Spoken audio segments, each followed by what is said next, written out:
काम चलावो जले बाड़ू कुमार हो। क्या विचार है साली जी? अरे साली हमरो पे करो विचार हो। काम चलावो जले बाड़ू कुमार हो।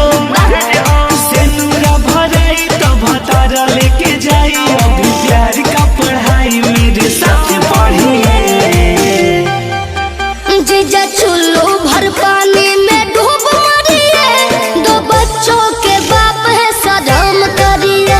थोड़ा दीदिया पे भी तो रहम करिए। अच्छा? दो बच्चों के बाप है सदम करिए।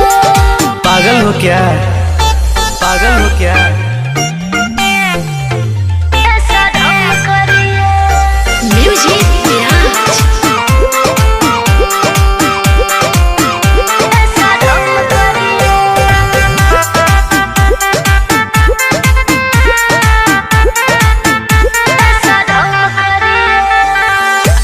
करा दीदी हलसल ये गोरी सब सीख ल पहले से लुरावा।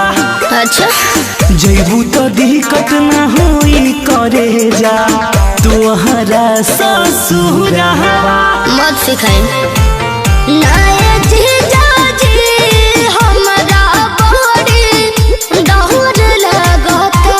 अच्छा बानी रोआ शादी शुदा मोर कॉलेज का पता। ऐसा नहीं है।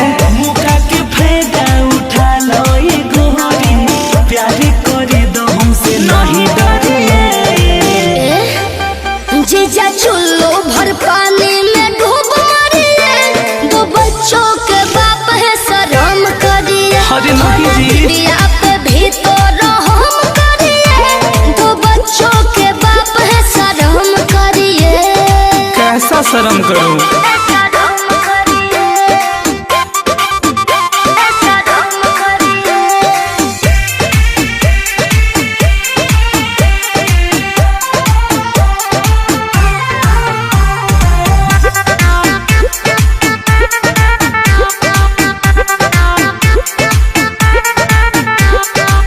बात परस न ले रही साली। अच्छा। लगी न के करो पहता।